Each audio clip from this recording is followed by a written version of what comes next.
ओम शांति। 28 मार्च 2025 के ईश्वरीय महावाक्य। पहले एक नज़र मुरली के मुख्य पॉइंट पर। बाबा ने कहा, माया भी बड़ी दुश्मन है ना। अच्छी रीति कोई कोई की खाल उतार देती है, कोई को नाक से, कोई को चोटी से पकड़ लेती है।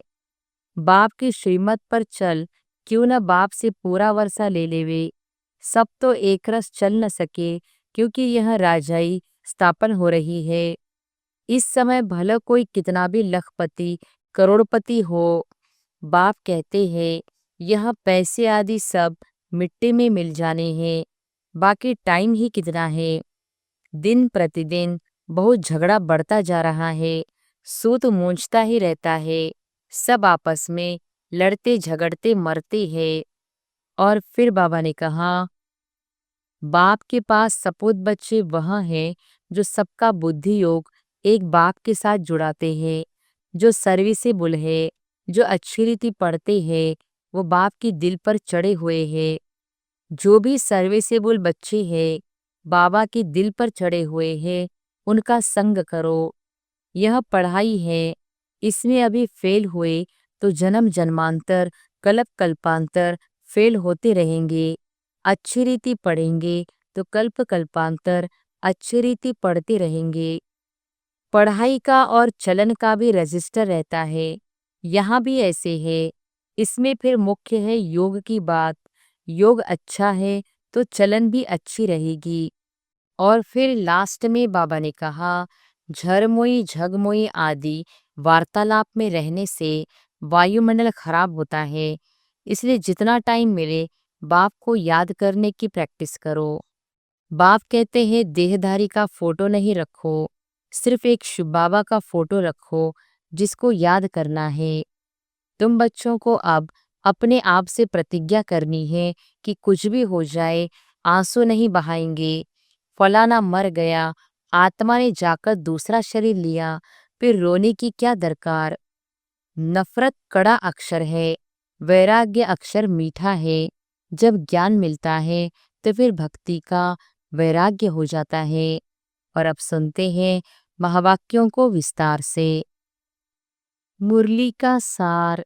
मीठे बच्चे, तुम बहुत लकी हो, क्योंकि तुम्हें बाप की याद के सिवाय और कोई फिक्रात नहीं। इस बाप को तो फिर भी बहुत ख्यालात चलते हैं। प्रश्न है, बाप के पास जो सपूत बच्चे हैं, उनकी निशानी क्या होगी?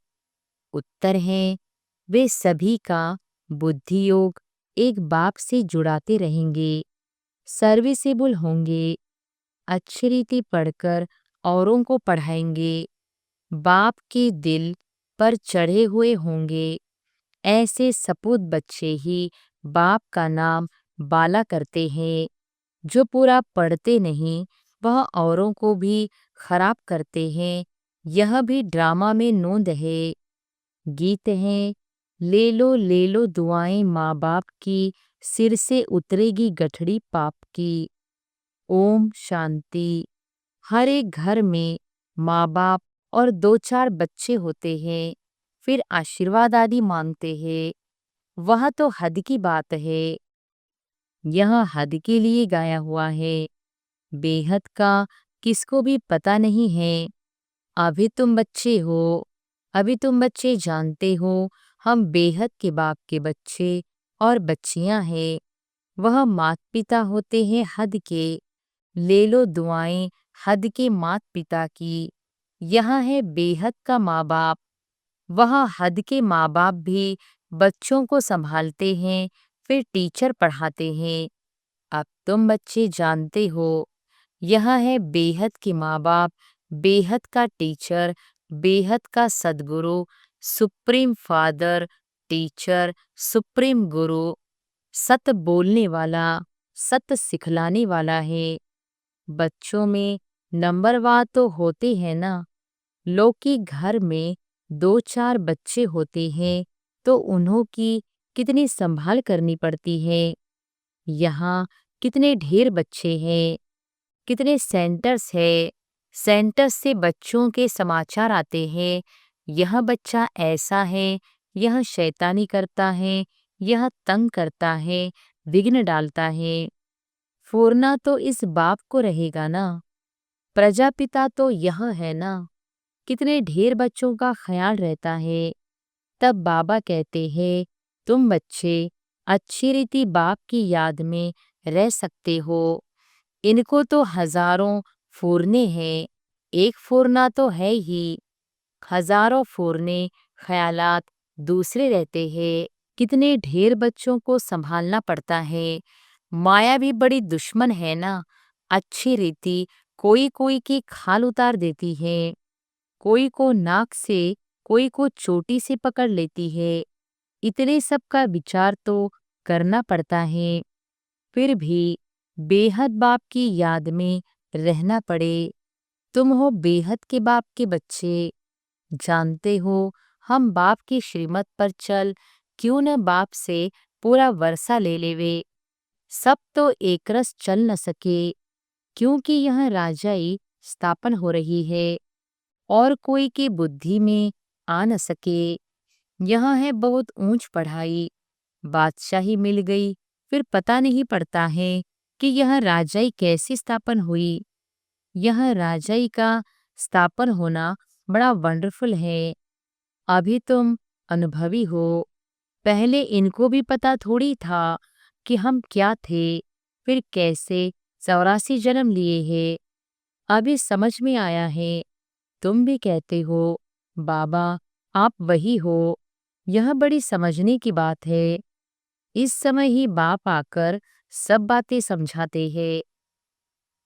इस समय भला कोई कितना भी लखपति करोड़पति हो, बाप कहते हैं यह पैसे आदि सब मिट्टी में मिल जाने हैं। बाकी टाइम ही कितना है। दुनिया के समाचार तुम रेडियो में अथवा अखबारों में सुनते हो, क्या क्या हो रहा है। दिन प्रतिदिन बहुत झगड़ा बढ़ता जा रहा है। सूत मूंझता ही रहता है। सब आपस में लड़ते झगड़ते मरते हैं। तैयारियां ऐसी हो रही है जिससे समझ में आता है लड़ाई शुरू हुई की हुई। दुनिया नहीं जानती कि यह क्या हो रहा है, क्या होने का है। तुम्हारे में भी बहुत थोड़े हैं जो पूरी रीति समझते हैं और खुशी में रहते हैं। इस दुनिया में हम बाकी थोड़े रोज है। अभी हमको कर्मातीत अवस्था में जाना है। हर एक को अपने लिए पुरुषार्थ करना है। तुम तो पुरुषार्थ करते हो अपने लिए। जितना जो करेंगे उतना फल पाएंगे। अपना पुरुषार्थ करना है और दूसरों को पुरुषार्थ कराना है, रास्ता बताना है। यह पुरानी दुनिया खलास होनी है। अब बाबा आया हुआ है नई दुनिया स्थापन करने। तो इस विनाश के पहले तुम नई दुनिया के लिए पढ़ाई पढ़ लो। भगवान वॉच, मैं तुमको राजयोग सिखाता हूँ। लाडले बच्चे, तुमने भक्ति बहुत की है। आधा कल्प तुम रावण राज्य में थे ना। यह भी किसी को पता नहीं कि राम किसको कहा जाता है, राम राज्य की कैसे स्थापना हुई। यह सब तुम ब्राह्मण ही जानते हो। तुम्हारे में भी कोई तो ऐसे है जो कुछ भी नहीं जानते हैं। बाप के पास सपूत बच्चे वह हैं जो सबका बुद्धि योग एक बाप के साथ जुड़ाते हैं, जो सर्विसेबल है, जो अच्छी रीति पढ़ते हैं, वो बाप की दिल पर चढ़े हुए हैं। कोई तो फिर न लायक भी होते हैं, सर्विस के बदले डिससर्विस करते, जो बाप से उनका बुद्धियोग तुड़ा देते हैं। यह भी ड्रामा में नोंद है। ड्रामा अनुसार यह होने का ही है। जो पूरा पढ़ते नहीं हैं वह क्या करेंगे, औरों को भी खराब कर देंगे। इसलिए बच्चों को समझाया जाता है, बाप को फॉलो करो। और जो भी सर्विसेबल बच्चे हैं, बाबा की दिल पर चढ़े हुए हैं, उनका संग करो। पूछ सकते हो किसका संग करे, बाबा झट बता देंगे, इनका संग बड़ा अच्छा है। बहुत है जो संग ही ऐसा करते हैं जिनका रंग भी उल्टा चढ़ जाता है, गाया भी जाता है, संग तारे कुसंग बोरे। कुसंग लगा तो एकदम खत्म कर देंगे। घर में भी दास दासियां चाहिए, प्रजा के भी नौकर चाकर सब चाहिए ना। यह सारी राजधानी स्थापन हो रही है, इसमें बड़ी विशाल बुद्धि चाहिए। इसलिए बेहद का बाप मिला है तो श्रीमत ले, उस पर चलो, नहीं तो मुफ्त पद भ्रष्ट हो जाएंगे। यह पढ़ाई है, इसमें अभी फेल हुए तो जन्म जन्मांतर कल्प कल्पांतर फेल होते रहेंगे। अच्छी रीति पढ़ेंगे तो कल्प कल्पांतर अच्छी रीति पढ़ते रहेंगे। समझा? समझा जाता है यह पूरा पढ़ते नहीं हैं तो क्या पद मिलेगा। खुद भी समझते हैं हम सर्विस तो कुछ करते नहीं हैं, हमसे तो होशियार बहुत है। होशियार को ही भाषण के लिए बुलाते हैं, तो जरूर जो होशियार है ऊंच पद भी वह पाएंगे। हम इतनी सर्विस नहीं करते हैं तो ऊंच पद पा नहीं सकेंगे। टीचर तो स्टूडेंट को भी समझ सकते हैं ना, रोज पढ़ाते हैं, रजिस्टर उनके पास रहता है, पढ़ाई का और चलन का भी रजिस्टर रहता है। यहाँ भी ऐसे है। इसमें फिर मुख्य है योग की बात। योग अच्छा है तो चलन भी अच्छी रहेगी। पढ़ाई में फिर कहाँ अहंकार आ जाता है। इसमें सारी गुप्त मेहनत करनी है, याद की। इसीलिए ही बहुतों की रिपोर्ट आती है कि बाबा हम योग में नहीं रह सकते। बाबा ने समझाया है योग अक्षर निकाल दो। बाप जिससे वर्षा मिलता है उनको तुम याद नहीं कर सकते हो। वंडर है।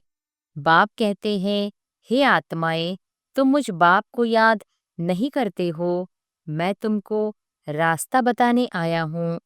तुम मुझे याद करो तो इस योग अग्नि से पाप दग्ध हो जाएंगे।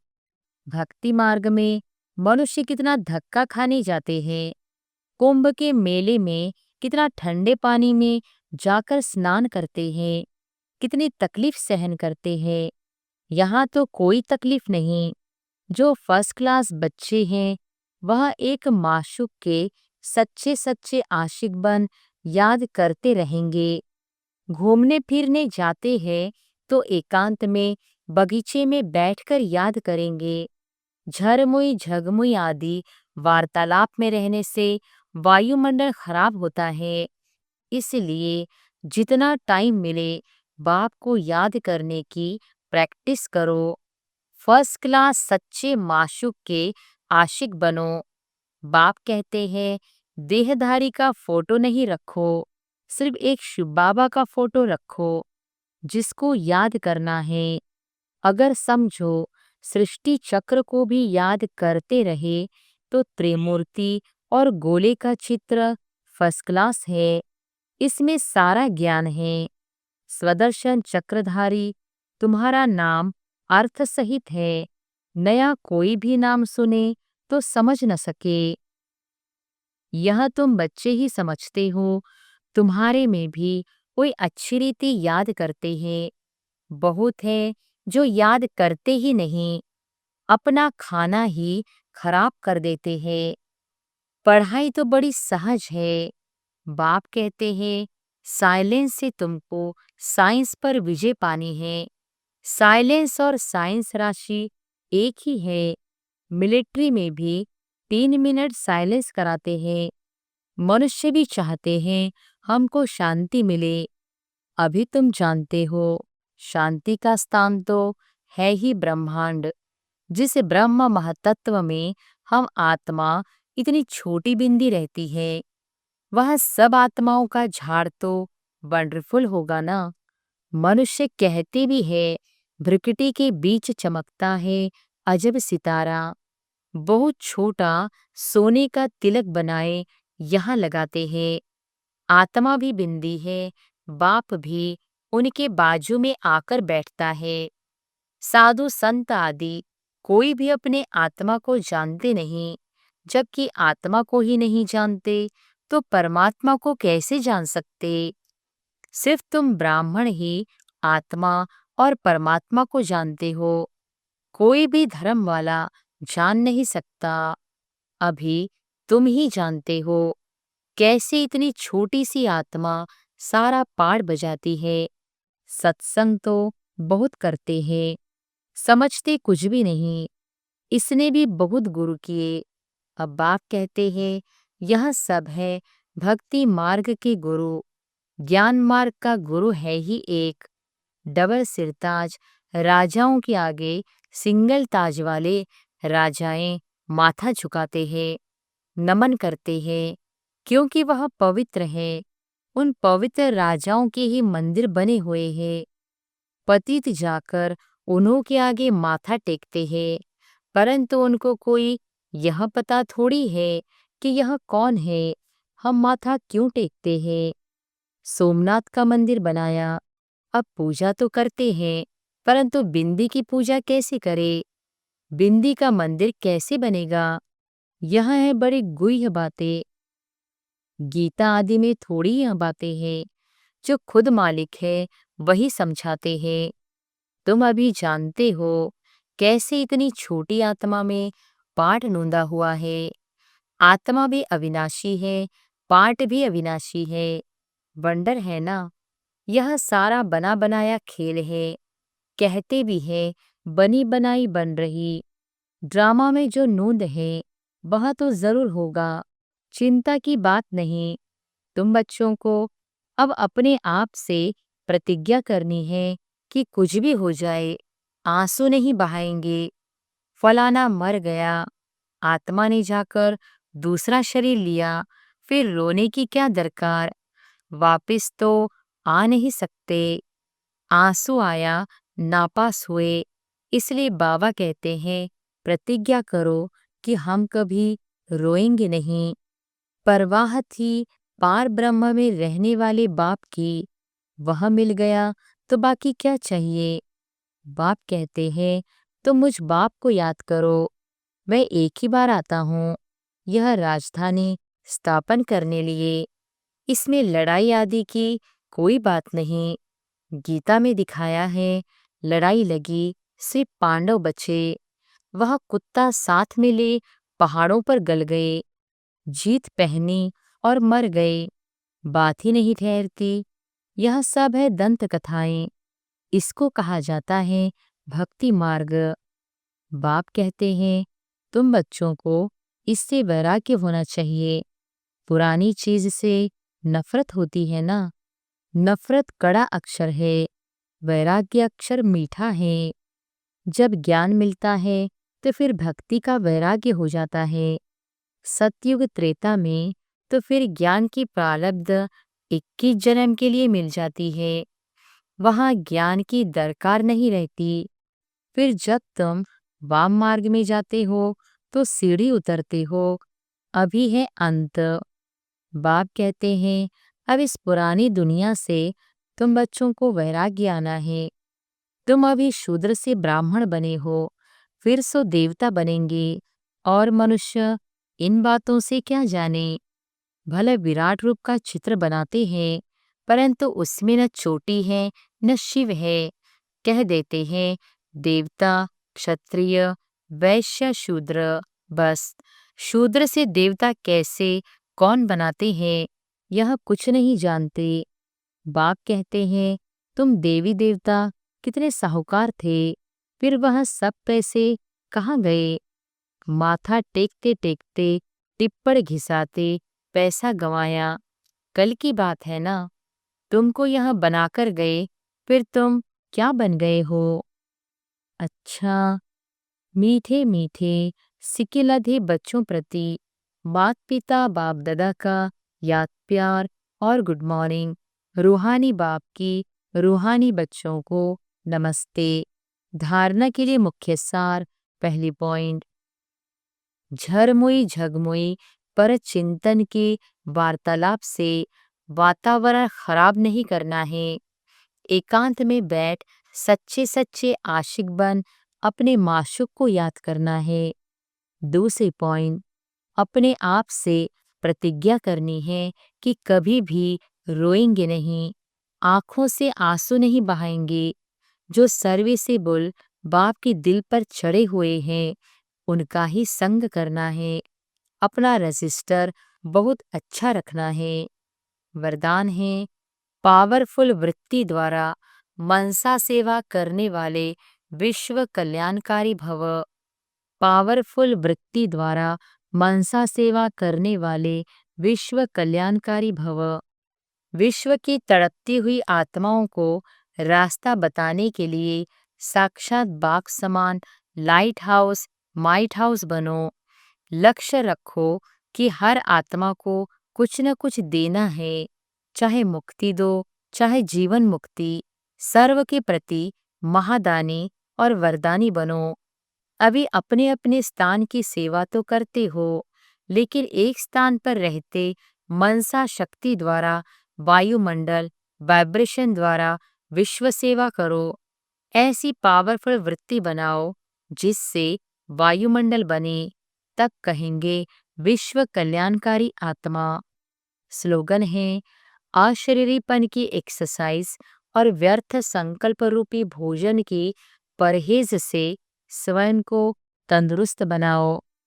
अव्यक्त इशारे, सत्यता और सभ्यता रूपी कल्चर को अपनाओ। अब अपने भाषणों की रूपरेखा नहीं करो। विश्व शांति की भाषण तो बहुत कर लिए, लेकिन आध्यात्मिक ज्ञान व शक्ति क्या है और इसका सोर्स कौन है, इस सत्यता को सभ्यता पूर्वक सिद्ध करो। सभी समझे कि यह भगवान का कार्य चल रहा है। माताएं बहुत अच्छा कार्य कर रही है।